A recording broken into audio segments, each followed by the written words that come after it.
Hello and welcome to Mr. Connally's High School Math. Today in Algebra Review, we're going to be talking about solving linear equations. Before we go any further though, don't forget to like this video and subscribe to the channel to get information about future videos. Guidelines for using this video effectively are: watch and listen to the video, sound should be on. Do not skip ahead, do not just mindlessly copy the work. Pause the video when you need time to write or think. Put a question mark next to problems you don't understand. Rewatch and listen to the video as needed. And ask questions in class or in the comments below. All right, let's talk about the key concepts for today. We want to talk about how can you solve linear equations with variables on both sides. We did in the other video, we talked about what if there's just one side that has variables. Okay, that's a little bit easier than if we have two sides because it creates a situation where there may be an answer and there may not be. We'll talk about that more. So let's say I have an equation. It's got variables of x on the left and the right. And remember, our guidelines for solving equations are we've got two legal moves. We can simplify each side of the equation first or second, doesn't really matter. And then we can remove the same amount of like terms from each side to isolate the variables. So we want to get all the numbers on one side and all the variables on the other. Okay, so let's do this real quickly. Remember, we've talked about this before. To simplify these sides, we would just say 6x and x are like terms, so that would be 7x. 5 is not a like term, so we'll just put it next to it. And then we know that equals 3x minus 15 because that can't be simplified anymore. And then the next step would be to remove the same amount of like terms from each side. So we know that 7x and 3x are like terms. They have exactly 3 x's in common, so we're going to take out 3 of those x's. So we do that, we get 4x plus 5 equals negative 15. And then we solve it just like a regular two-step equation. Subtract 5 from both sides. These are like terms. These are both constants. And then we've got 4x equals negative 20. And then we solve by dividing both sides by 4. And we get x equals negative 5. Okay, so that's quickly how you would do those type of problems. Remember, we did the two legal moves, but we're also going to talk about, since this has one solution to it, there's also situations where there's not one solution. Sometimes there's something called infinitely many solutions. That's when you get through and you find there's no variables but just numbers left over. But fortunately, the numbers are the same. And there's also no solution. It is possible that there isn't an answer to this. In that case, there's no variables, they've eliminated each other, and you've got two numbers that don't equal each other. That's false, and so that means there'd be no solution that would work. Okay, so let's do some more. All right, let's go back a little bit to variables on one side. We've got 1/5 x minus 3/5 x plus 4 equals 20. So again, we're going to go back to our legal moves. We want to simplify on both sides. So is there anything to simplify over here? No, there is. There's 1/5 x and 3/5 x, and on the right side there's just 20. But we also know there's fractions, and we don't like fractions. We figured out a way to fraction bust last time. So let's do that again. We notice that these fractions are the denominators are the same. They're both 5. So we can get rid of that by using our multiplication property of equality and multiplying both sides of the equation by 5. Okay, or you can think of it as 5 over 1. Okay, so now we're going to use the distributive property to distribute 5 to each of the 3 terms on the left and the 1 term on the right. So that'll be easy. We'll just do 5 times 1/5. That's going to be 5/5, or just 1x. And then 5 times 3 is 15. Divided by 5 is 3x, so minus 3x. And 5 times 4 is 20. And then 20 times 5 would be 100. Okay, all right, so we got rid of those nasty fractions, and now we just need to simplify again. So let's do that. We've got x minus 3x is going to be negative 2x. Think of this as 1 minus 3, which is negative 2x. Negative 2x plus 20 equals 100. So we've simplified, and now we'll use our properties of equality again. We can't simplify anything on the left or the right, so we'll get rid of the 20 so we can isolate x by itself. There's 20 ones on the left and at least 20 ones on the right. There's 100, so we can take away 20 from each side using the subtraction property of equality. So we've subtracted, these eliminate, and 100 minus 20 is 80. So negative 2x equals 80. 2 times the number, that means negative 2 times the number equals 80. So that means that x would equal 80, the opposite of multiplying by 2, which is dividing. So we use division property of equality. Divide both sides by negative 2, and you're going to get your answer of 80 divided by negative 2. Don't forget your answer is going to be negative because a positive divided by a negative is a negative. All right. So go ahead and finish that problem up. And while you're doing that, think of that. How do I solve equations? So how do you solve equations? We've got quite a few steps here. Okay, mark those down in your notes. Make sure you're writing the property names. You're going to need all of these properties, like I mentioned before, when you go to geometry next year. Okay, so make sure you remember these properties. The property is just a fancy way of saying rules. All right, let's move on to the next one. All right, so for example 2, we've got variables on both sides. We want to solve the equation and verify our solution. We want to be thinking about how we can do this with the variables on both sides, and also how do you know if the solution is correct? Hence why we need to verify our solution. So let's look at this.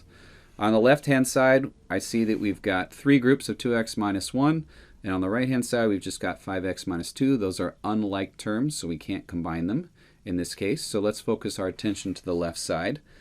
Now to simplify this, we're just going to use the distributive property. So 3 groups of 2x is the same as 6x's, and 3 groups of negative 1 is the same as negative 3. Okay, and now we look at both sides. We see that there's nothing to simplify anymore on the left nor the right. So we're going to go to the next step, which is to take away like terms from both sides. So we've got 6x and 5x. They both have at least 5x's, so we can subtract 5x's from both sides. That's going to eliminate this one, and we're left with just x minus 3 equals negative 2. All right, that's easy. We've got x minus 3 equals negative 2. We want to get x by itself. We've got 3 negatives on the left and 2 negatives on the right.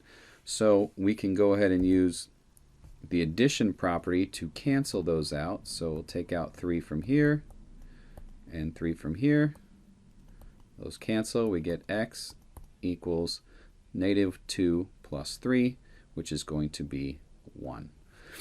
Okay, so we've got our answer of 1, but we're not done. Does that make sense? Will that work? Will it maintain balance in this equation? We've got to check our answer. So we'll go ahead and substitute a 1 into all of these. So 3 times the quantity, 2 times 1 minus 1. So we'll use the order of operations. 2 times 1 is 2. So this is the same as 3 times 2 minus 1, which is 3 times 1. And will give us 3. Now the right side has to give us the same amount. 5 times 1 is 5 minus 2, and 5 minus 2 is 3.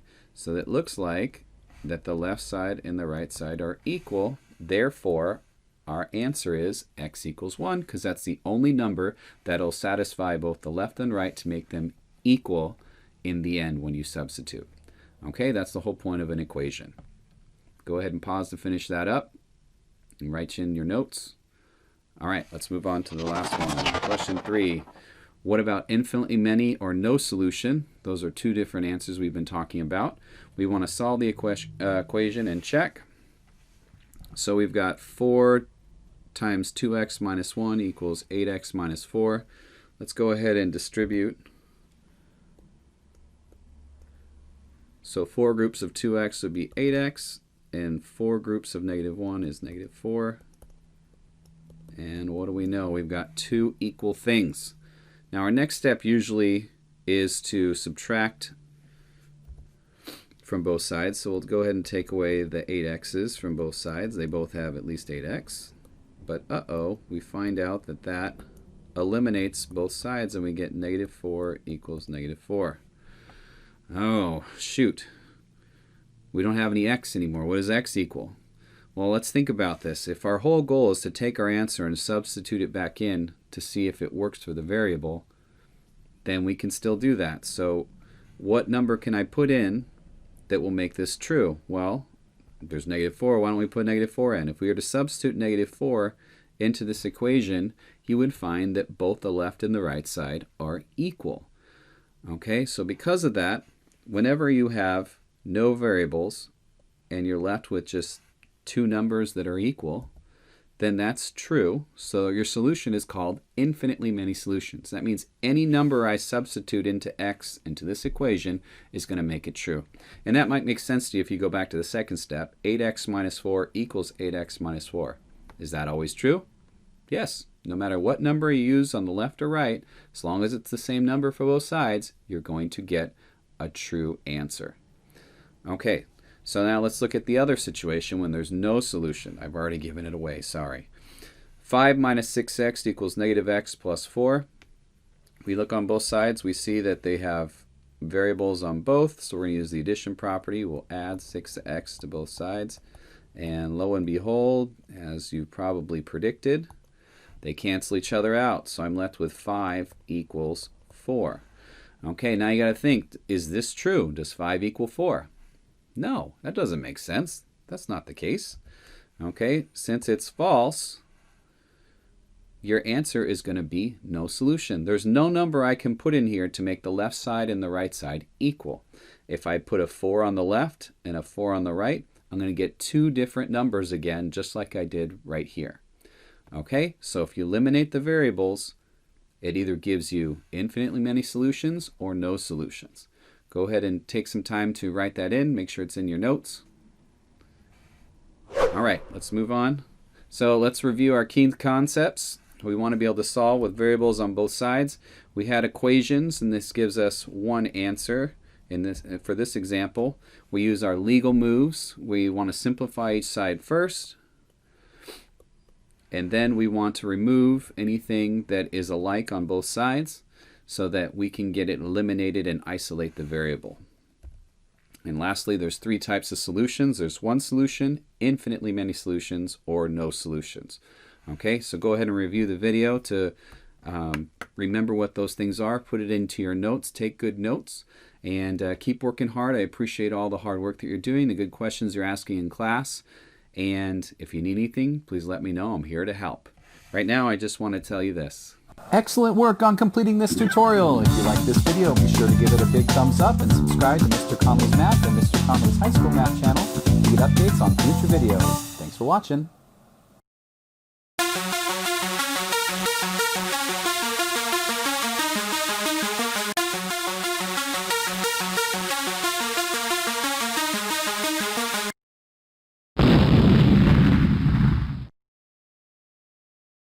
MrConnally.com